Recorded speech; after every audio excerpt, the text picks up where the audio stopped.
रामायण सिर्फ एक ग्रंथ नहीं बल्कि यह जीवन जीने की कला सिखाता है। राम नवमी के पर्व पर भगवान राम की विशेष पूजा करने के साथ ही रामायण का पाठ करने की भी परंपरा है।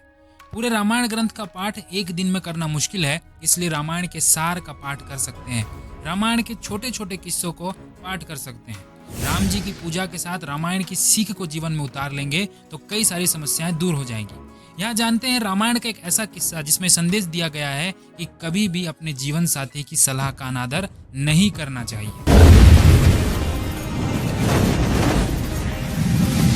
जय श्री राम दोस्तों। तो रामायण का वो किस्सा ये है कि रामायण में रावण सीता का हरण करके देवी को लंका ले गया था। रावण ने सीता को अशोक वाटिका में कैद कर रखा। हनुमान जी ने लंका में देवी की खोज की। इसके बाद राम वानर सेना के साथ लंका पहुंच गए थे। जब मंदोदरी को मालूम हुआ कि राम पूरी वानर सेना के साथ लंका तक आ गए हैं तो मंदोदरी रावण के जीवन को लेकर डरने लगी थी। वो अक्सर अपने दुर्भाग्य पर रोती थी। मंदोदरी को दुखी देखकर रावण ने रानी से पूछा कि तुम्हारी आंखों में आंसू क्यों हैं? मंदोदरी ने हाथ जोड़कर कहा कि मैंने आपसे पहले भी निवेदन किया है और अब फिर से आपको सलाह दे रही हूँ कि राम कोई साधारण मानव नहीं है। उनसे दुश्मनी ना करें, सीता को सकुशल लौटा दीजिए, इसी में सबकी भलाई है।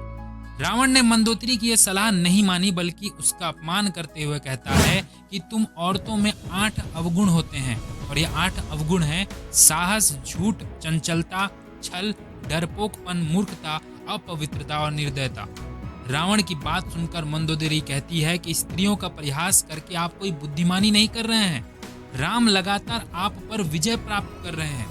वे समुद्र पार करके पूरी वानर सेना के साथ लंका तक आ गए हैं। ये कोई सामान्य बात नहीं है।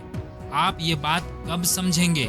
रावण कहता है कि तुमने ये बड़ी गहरी बात कही है।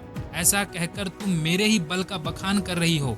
मेरा ऐसा प्रभाव है कि जिसे सब भगवान मान रहे हैं वो राम मुझसे लड़ने के लिए वानरों की सेना लेकर मेरे नगर तक आया है। मंदोदरी, मैं तुझे अब मान गया। ऐसा कहकर रावण जोर से हंसा और अपने दरबार की ओर चला गया। मंदोदरी ने रावण को जाता हुआ देखकर सोचा कि इनका ये अहंकार कहीं इनके प्राण न ले ले। अंत में हुआ भी यही। रावण का अभिमान उसके लिए घातक साबित हुआ। पत्नी की अच्छी सलाह का मजाक उड़ाना उसे भारी पड़ गया। राम के हाथों रावण के साथ ही उसके पूरे वंश का नाश हो गया। तो इससे क्या सीख मिली? देखिए, पारिवारिक जीवन में पति पत्नी एक दूसरे को सलाह देते हैं। कभी पत्नी सही हो सकती है तो कभी पति। सलाह नहीं मानी जाती है तो वह अपनी जगह है, लेकिन कभी भी एक दूसरे की सलाह का मजाक नहीं उड़ाना चाहिए। अगर जीवन साथी का सलाह सही है तो उसे जरूर अपनाएं और ऐसा करने से पारिवारिक जीवन में सुख शांति बनी रहती है। इस वीडियो में इतना ही था। वीडियो अच्छा लगा हो तो लाइक कर दो, अपने सनातनी दोस्तों को शेयर करो, नए हो तो सब्सक्राइब करो और कमेंट में लिख दो जय श्री राम।